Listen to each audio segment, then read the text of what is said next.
The stadium roared, a sea of red, white, and blue swallowing me whole. I stood frozen, my heart pounding louder than the crowd, as the national anthem blared through the speakers. Then, his hand found mine warm, steady, defiant, and everything changed. My name is Eli Carter, and I grew up in Willow Creek, a small town in Ohio where the American dream feels like a faded postcard. At 18, I'm just another kid trying to survive high school. But I carry a secret heavier than the weight of this town's expectations. I'm gay. In a place like this, where church sermons and pickup trucks define the culture, that's a truth you bury deep. But tonight, at the biggest football game of the season, I'm not the one keeping secrets anymore. That's because Lucas Bennett, the golden boy, the senator's son, just held my hand in front of everyone. What makes someone risk everything for a moment? Why would Lucas, who has the world at his feet, choose me? And how do you hold on to love when the whole country seems to be watching, waiting for you to fall? It started 3 months ago, in the sticky heat of summer. I was working at the town's only diner, wiping down tables that smelled of grease and regret. Lucas walked in, all broad shoulders and easy smiles, wearing a crisp white shirt that screamed privilege. He wasn't alone. His friends, the kind of guys who owned every room they entered, filled the booth with laughter.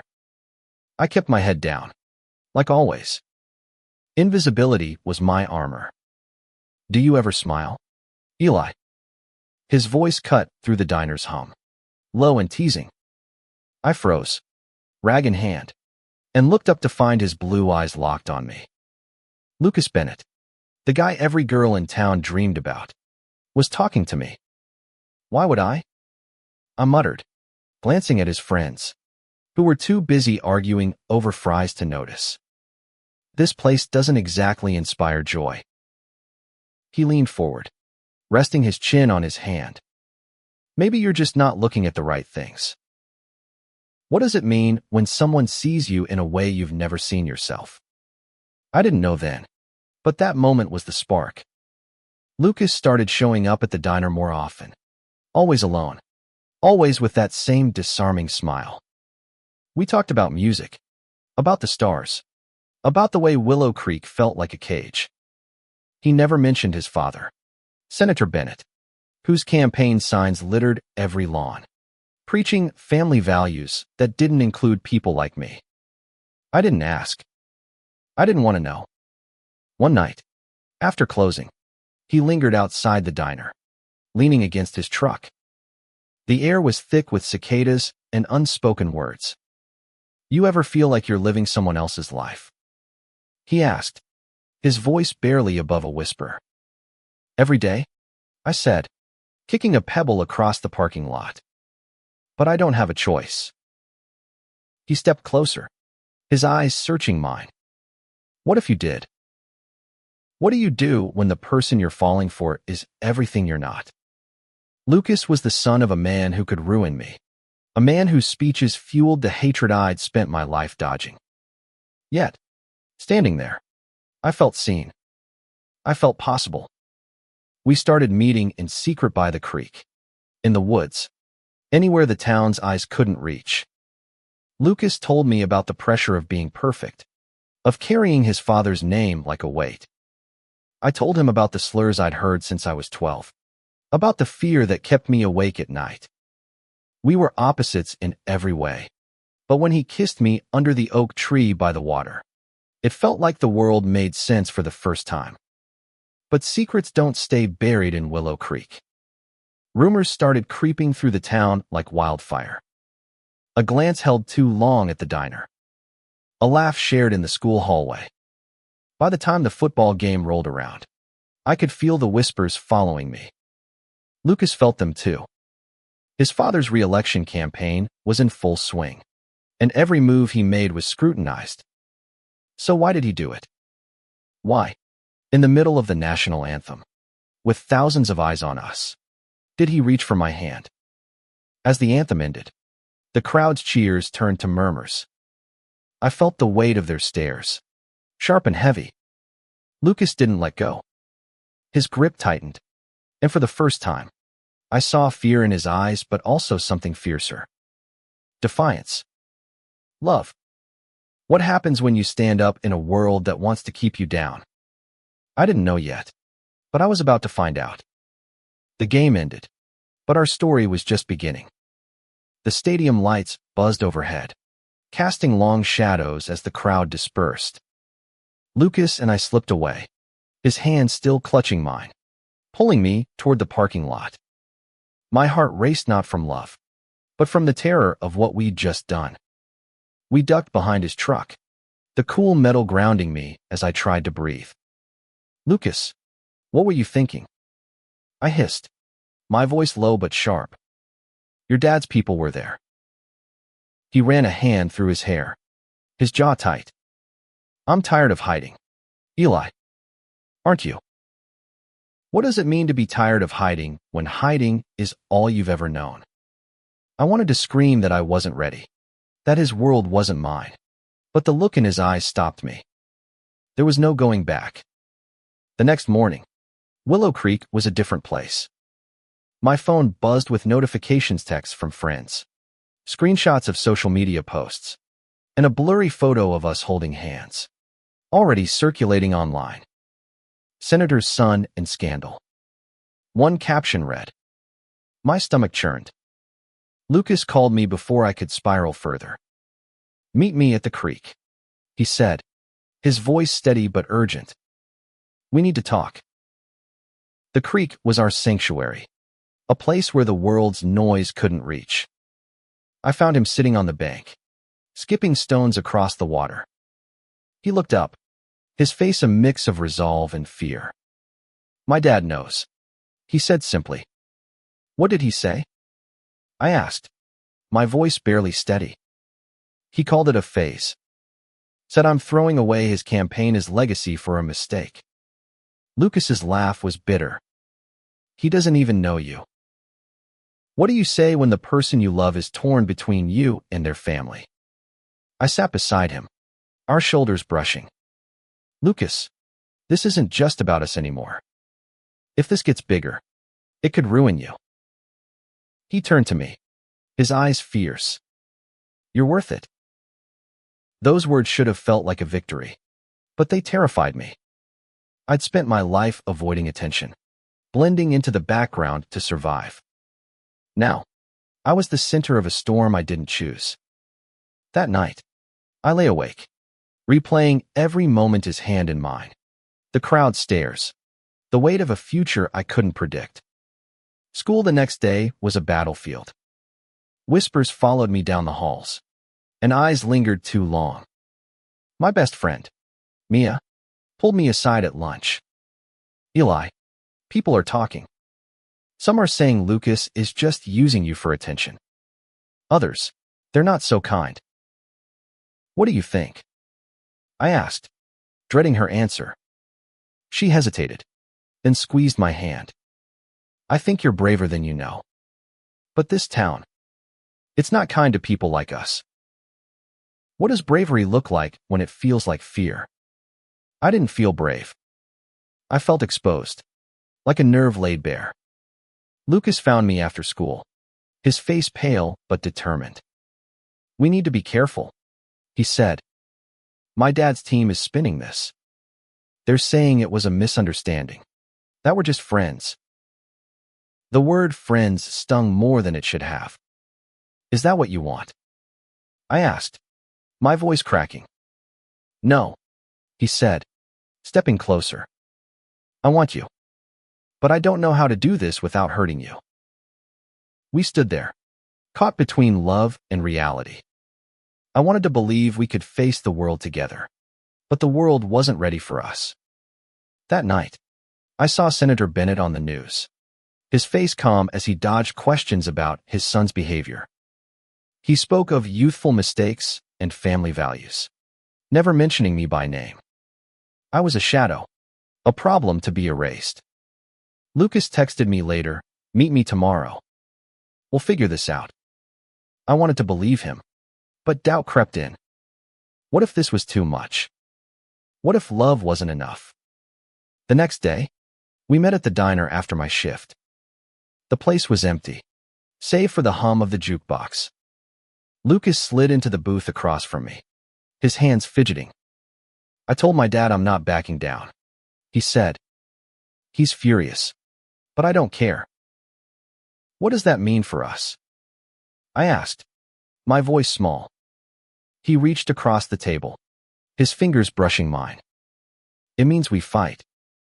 Together." "What does it mean to fight for love when the odds are stacked against you?"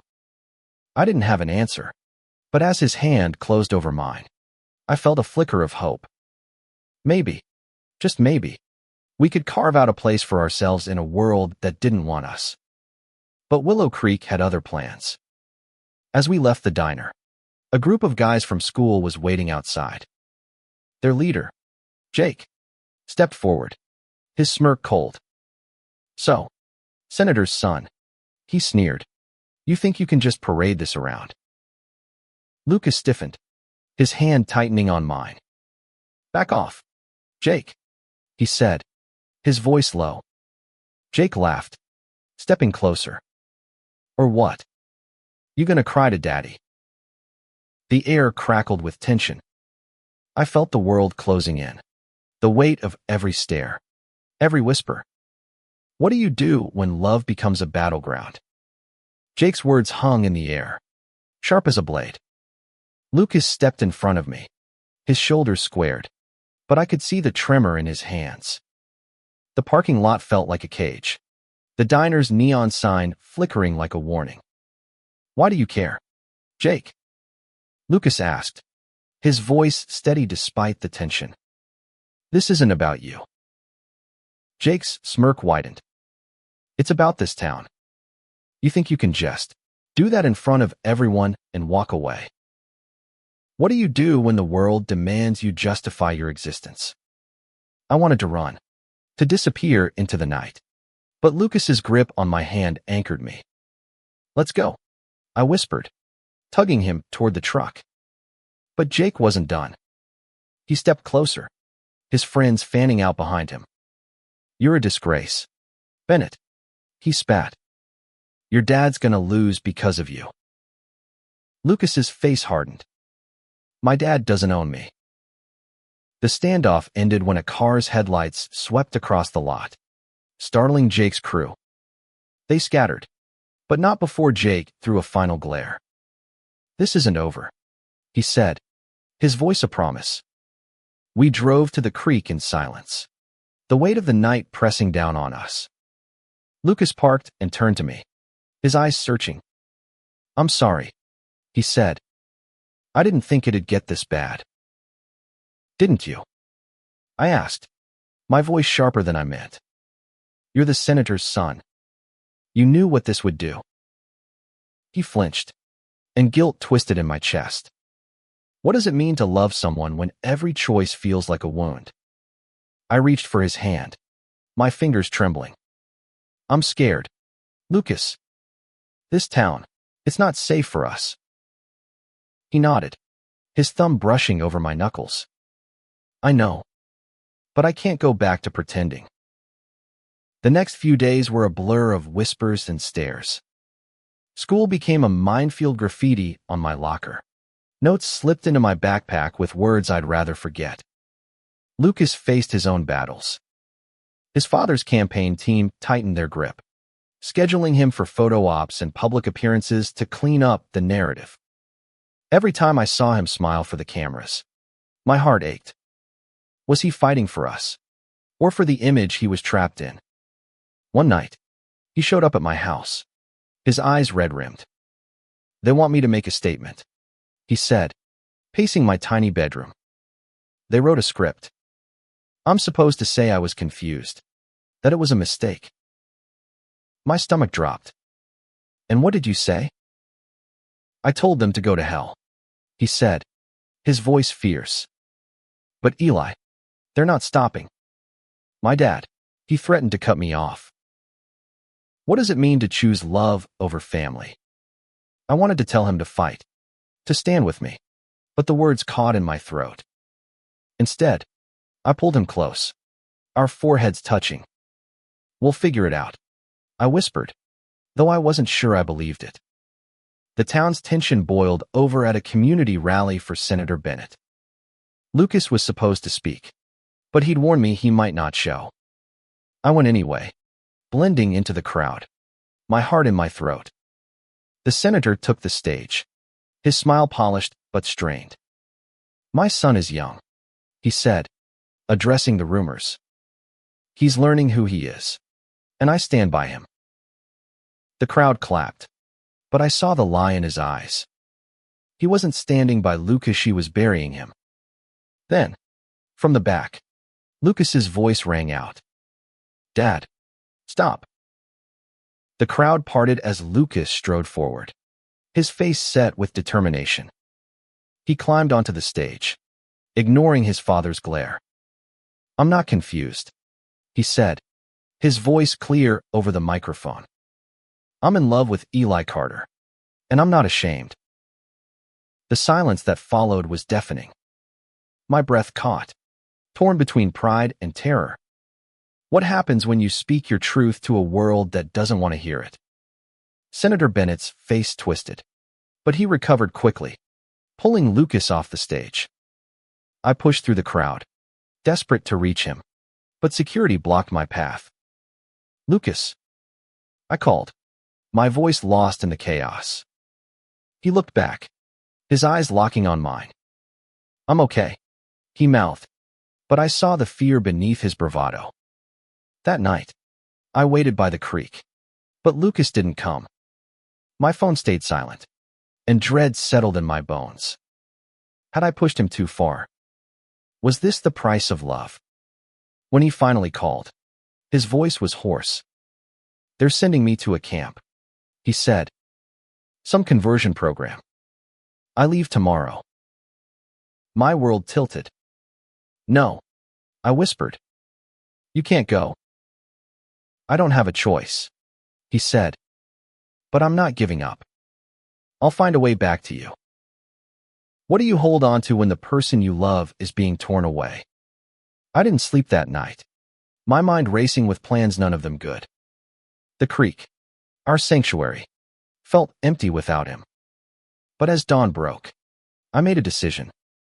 I wasn't letting him go without a fight. The morning air was sharp, biting at my skin as I stood outside Lucas's house. It was a mansion, all white columns and manicured lawns, a world away from my cramped apartment. I didn't know if he was still inside, but I had to try. What do you do when love feels like a race against time? I'd spent the night piecing together a plan, fueled by desperation and Mia's reluctant help. She'd hacked into the campaign's schedule, nothing fancy, just a friend with a knack for finding passwords, and found the name of the camp Lucas was being sent to. It was in rural Pennsylvania, a place with a reputation for breaking people like us. I knocked, my heart pounding. Lucas's mother answered, her face pale but composed. "Eli," she said, her voice soft but firm. "You shouldn't be here." "Please," I said, my voice cracking. "I just need to see him." She hesitated, her eyes flickering with something pity. "Regret. He's already gone," she said finally. "They left at dawn." The words hit like a punch. "Where?" I demanded. "Tell me where he is." She shook her head. "I can't. I'm sorry, Eli." What does it mean to keep fighting when hope feels like a lie? I walked away, my mind spinning. Mia was waiting at the diner, her laptop open. "I found the address," she said, shoving a piece of paper into my hand. "But Eli, this is crazy. You can't just show up there." "I have to," I said, already moving. He'd do it for me. The drive to Pennsylvania took 6 hours, each mile stretching my nerves thinner. The camp was tucked in a valley, surrounded by barbed wire and pine trees. It looked more like a prison than a retreat. I parked a mile away, my hands shaking as I pulled out my phone. No signal. No way to reach Lucas. I crept closer, staying low in the dusk. The camp was quiet, save for the hum of generators and the occasional shout. Through a window, I saw rows of boys, heads bowed, listening to a man in a suit lecture about redemption. My stomach twisted. Was Lucas in there, being told he was wrong, broken? What do you risk for the person you love? I didn't have a plan, just a burning need to get him out. I circled the perimeter, looking for a way in, when a hand grabbed my shoulder. I spun, ready to fight, but it was Lucas. Eli. His voice was a whisper, his eyes wide with shock. What are you doing here? I came for you, I said, pulling him into the shadows. We're leaving. Now. He shook his head, his face pale. It's not that simple. They're watching me. If I run, my dad will make sure we both pay. Then we'll be careful, I said, my voice fierce. But I'm not leaving without you. For a moment, he just looked at me, his eyes searching. Then he nodded, and we moved, silent as ghosts, toward the woods. We didn't stop until we reached my car, our breaths ragged in the cold night air. Where do we go? He asked, his voice small. Anywhere but here, I said, starting the engine. We drove through the night. No destination, just the open road. Lucas was quiet, his hands clasped tightly in his lap. They told me I was sick, he said finally, that I could be fixed. But all I could think about was you. What does it mean to love someone when the world calls it a sin? I reached for his hand, my heart aching. You're not sick, I said. You're perfect. He smiled, but it didn't reach his eyes.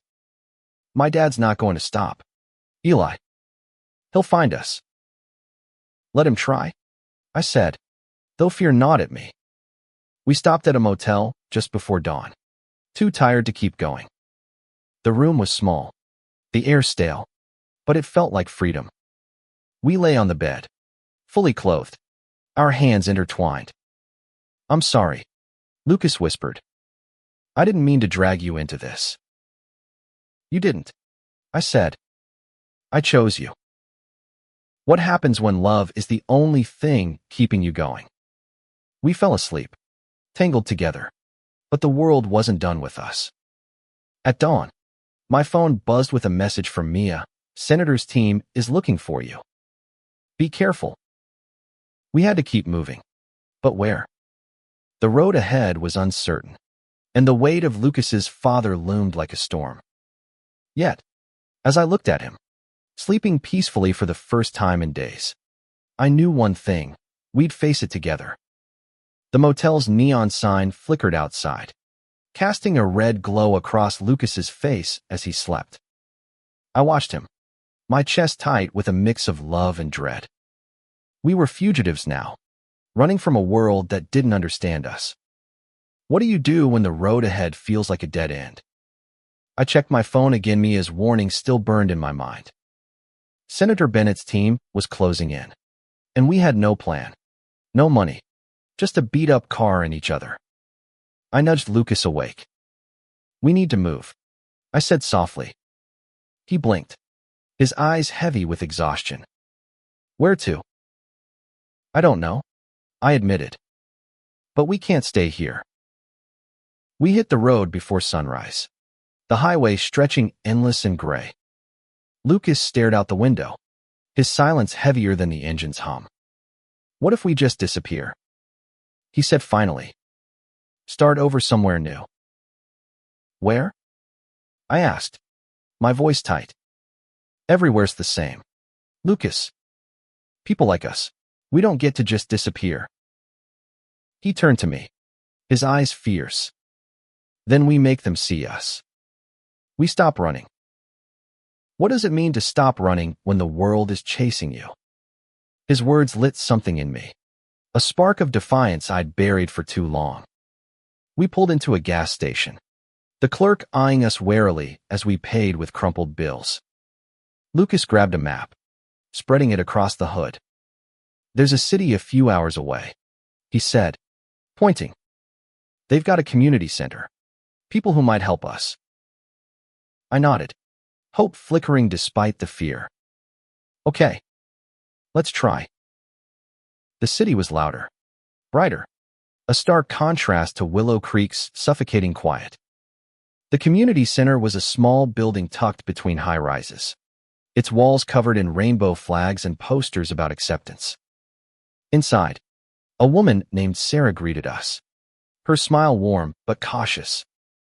You boys look like you've been through it, she said, offering us coffee. We told her everything: Lucas's father, the camp, the hand-holding that started it all. Her face softened, but her eyes were sharp. You've got to fight ahead, she said. The senator's got resources, and he's not going to let this go quietly. What do we do? I asked, my voice small. She leaned forward, her hands clasped. You tell your story.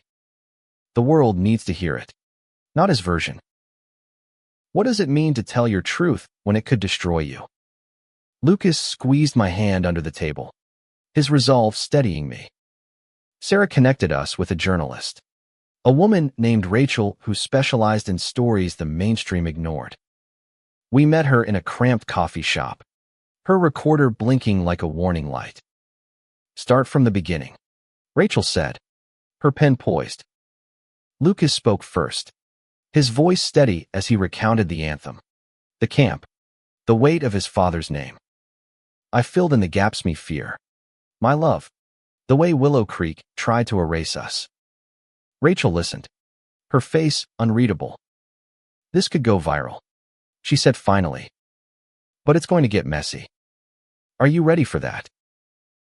Lucas looked at me, his eyes asking a question I didn't know how to answer. We're ready, he said, speaking for both of us. The article dropped 2 days later, a headline that burned itself into my mind: Senator's son defies family, fights for love. Social media exploded support, hate, everything in between. My phone buzzed with messages from strangers, some calling us heroes, others calling us worse. Lucas's father issued a statement, claiming he supported his son's journey but needed time to heal as a family.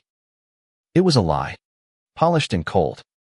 We stayed at the community center, sleeping on cots in a back room.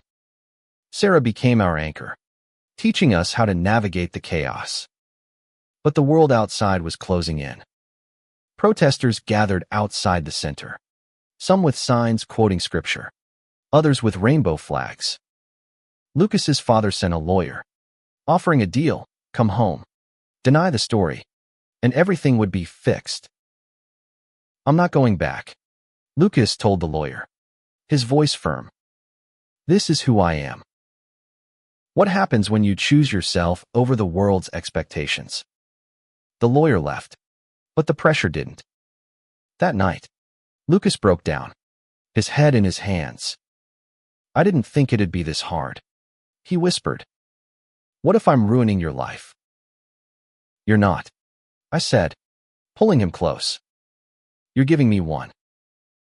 We clung to each other, the world's noise fading for a moment. But the fight wasn't over. Rachel called the next morning, her voice urgent. The senator's team is digging into your past, Eli. They're looking for anything to discredit you. My heart sank. I'd spent my life staying invisible, but now every mistake, every moment, could be weaponized. What do you do when your love becomes a target?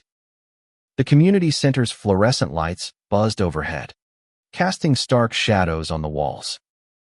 Lucas and I sat on a worn couch, Rachel's warning echoing in my mind.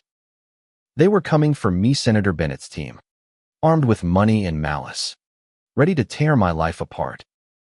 What do you do when your past becomes a weapon? I'd never been perfect. A shoplifting incident at 15, a fight in school at 16, small mistakes. But in the hands of a senator's team, they could become a narrative. Troubled youth seduces senator's son, I could almost hear them say. Lucas sensed my fear, his hand finding mine. "They can't break us," he said, his voice steady. "Not if we stay together." But staying together felt like defying gravity. The article had made us visible, but visibility came with a cost. Online, the hate was relentless, tweets calling me a predator, Lucas a traitor. Yet, there were others, messages from kids like us, saying we'd given them hope. How do you balance the weight of hate with the fragility of hope? Sarah called us into her office, her face grim. The senator's team leaked a story, she said, sliding a tablet across her desk. The headline screamed, "Senator's son manipulated by delinquent." My juvenile record, sealed by law, was splashed across the page, twisted, exaggerated, but damning. "They're trying to control the narrative," Sarah said. "You need to respond, or they'll bury you." "How?" I asked, my voice hollow. "They've got everything: money, power, connections." Sarah leaned forward, her eyes fierce. "You've got the truth. And people are listening. What does it mean to fight when the odds are stacked against you?" Rachel arranged a follow-up interview, this time for a podcast with a wider reach. We sat in a makeshift studio, microphones looming like judges. Lucas spoke first, his voice raw but clear. "They want you to think Eli's the villain," he said. "But he's the bravest person I know. He's been surviving in a world that hates him, and he's still standing." I swallowed hard, my turn coming. "I'm not perfect," I said, my voice shaking. "But I love Lucas. And I'm tired of being ashamed for it." The podcast aired the next day, and the response was overwhelming. Support poured in: donations to the community center, letters from parents, even a call from a lawyer offering to help us pro bono. But the senator wasn't done. That night, he appeared on a national news show, his face somber. "My son is struggling," he said. "I asked for privacy as we work through this as a family." The lie stung, but worse was the call Lucas got afterward. "He wants to meet," Lucas said, his phone trembling in his hand. "Just me.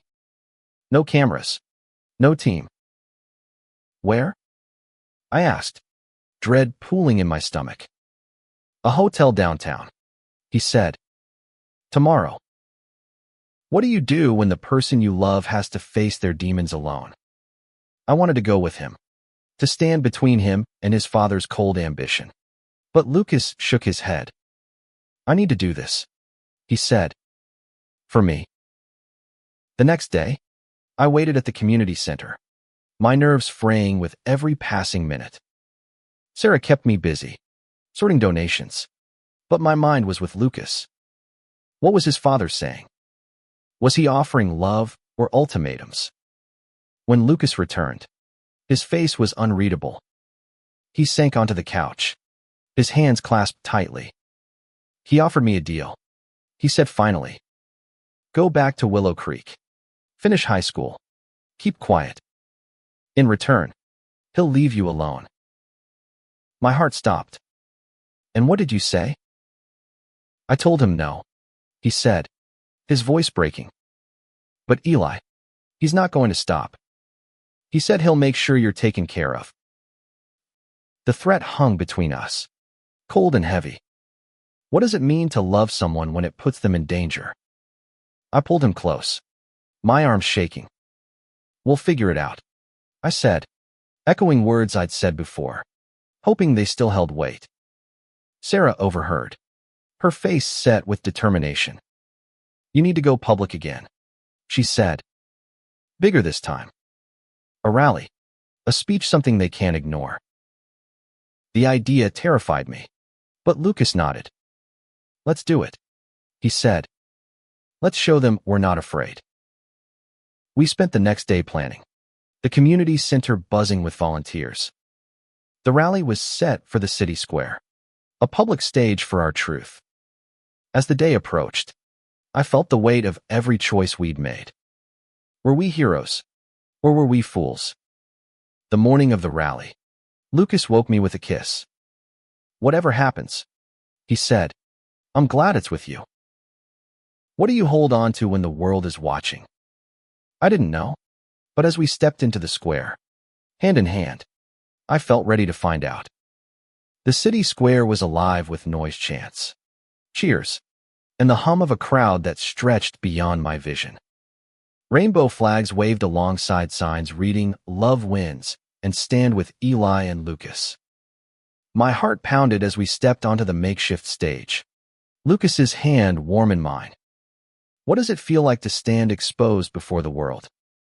I scanned the faces, some familiar from the community center, others strangers who'd come for us.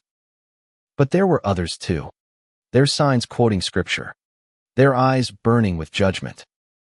I tightened my grip on Lucas. He spoke first, his voice steady over the microphone. "We're here because love shouldn't be a secret," he said. "My father wants to silence us, to make us ashamed. But I'm not ashamed. I'm proud to love Eli." The crowd roared, a wave of support that drowned out the hecklers. I stepped forward, my voice trembling but growing stronger. "I've spent my life hiding," I said. "But Lucas showed me what it means to be seen. We're not asking for permission to exist. We're demanding it." What do you do when your words become a weapon for change? The crowd's energy shifted, the haters' voices fading under the swell of cheers. Cameras flashed, live streams capturing every moment. For the first time, I felt like we were winning. But victory is never that simple. As we left the stage, Sarah pulled us aside, her face grim. "The Senators' team leaked another story," she said. "They're claiming Lucas is unstable, that he needs help. They're pushing for a conservatorship." Lucas's face paled. "He can't do that," he said, but his voice shook. "I'm 18. He's got money and lawyers," Sarah said. "He can try." What do you do when the person you love is being caged by their own family? We retreated to the community center, the weight of the threat settling over us.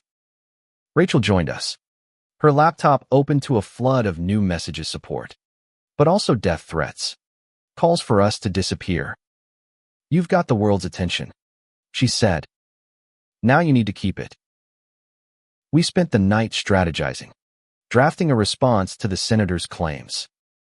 Lucas wrote a letter, his words raw and unfiltered, addressed to the public. "My father wants to control me," he wrote. "But I'm not his property. I'm a person, and I love Eli Carter." The letter went viral, shared by thousands, trending with hashtags like Stand with Lucas. But the senator fought back, his team spinning lies about Lucas's mental health, painting me as a manipulator. The pressure was suffocating, but Lucas never wavered. "We're in this together," he said, his eyes fierce. The next day, we got a call from the pro bono lawyer. "Maria, the senator's team is moving fast," she said. "They filed for a temporary conservatorship, claiming Lucas is a danger to himself. We need to act now." "What do we do?" I asked, my heart racing. "We fight in court," Maria said. "But you need public support. Keep telling your story." What does it mean to fight for love in a world that wants to tear it apart? We agreed to a national TV interview, a chance to set the record straight. The studio was cold, the lights blinding, but Lucas's hand in mine kept me grounded. The host, a woman with a sharp smile, didn't hold back. "Lucas, your father says you're confused," she said. "What do you say to that?" "I say he's wrong," Lucas replied, his voice clear. "I've never been more sure of anything than I am of Eli." The host turned to me. "Eli, you've been called a troubled kid. How do you respond?" "I'm not perfect," I said, my voice steady. "But I'm not the villain here. I'm just a guy who loves someone the world doesn't want me to love." The interview aired that night, and the response was electric. Donations poured into the community center, and a petition to block the conservatorship gained thousands of signatures. But the senator's team was relentless, digging deeper into my past, threatening to expose more. That night, Lucas and I sat on the roof of the community center, the city sprawling below us. "I'm scared," he admitted, his voice soft. "What if we lose?" "We won't," I said, though I wasn't sure. "We have each other." What do you hold on to when the fight feels endless?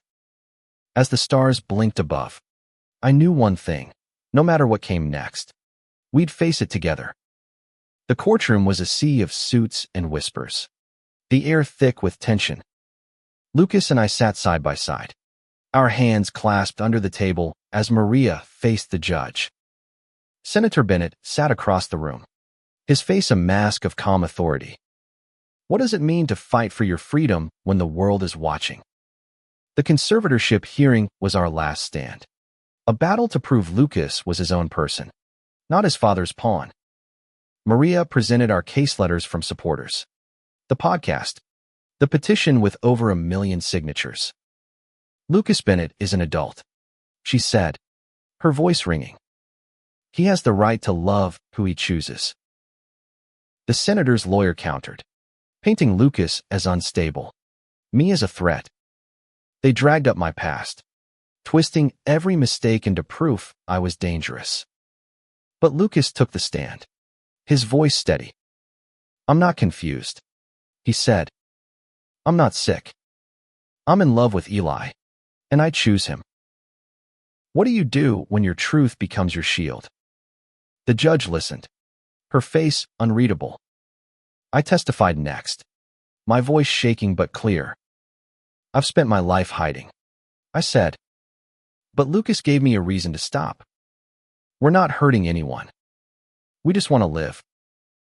The courtroom fell silent, the weight of our words hanging heavy. The judge called a recess, and we waited, our hearts pounding. Lucas leaned close, his breath warm against my ear. "No matter what," he whispered, "I'm with you." The judge returned, her voice calm but firm. "The court finds no evidence to justify a conservatorship," she said. "Lucas Bennett is free to make his own choices." Relief flooded me, but it was short-lived. Senator Bennett stood, his eyes cold. "This isn't over," he said, his voice low, "meant for us alone." What happens when you win a battle but not the war? We left the courtroom, hand in hand, cameras flashing around us. The world cheered, but Willow Creek was still out there, a town that wouldn't forget. We returned to the community center, where Sarah and the others celebrated with us. "You did it," she said, her smile wide. "You showed them what love can do." But love doesn't erase the past. Lucas's father cut him off, leaving him with nothing but his name. We moved into a small apartment, paid for with donations and my diner savings. It wasn't much, but it was ours. We built a life quiet dinners, late-night talks, moments where the world felt far away. One evening, as we sat on our tiny balcony, Lucas turned to me. "Do you ever regret it?" he asked. "All of this, for me." I shook my head, my heart full. "You're worth every second." What does it mean to find home in another person? We weren't naive. Hate still lingered, in Willow Creek and beyond. But we'd learned to stand tall, to hold hands in the face of it all. The senator's campaign faltered, his family values exposed as hollow. Lucas and I became a symbol, not just of love, but of defiance, of hope. Years later, we returned to Willow Creek for a pride event, the first the town had ever seen. The stadium where it all began was filled with rainbow flags, kids like us holding hands without fear. We stood together, older now, but still us. Lucas squeezed my hand, his smile brighter than the sun. "We made it," he said. What does it mean to change the world? One hand at a time. As the anthem played, we didn't hide. We stood, proud and unbroken, in a country that was learning to see us. And when Lucas kissed me, the crowd cheered not with judgment, but with love.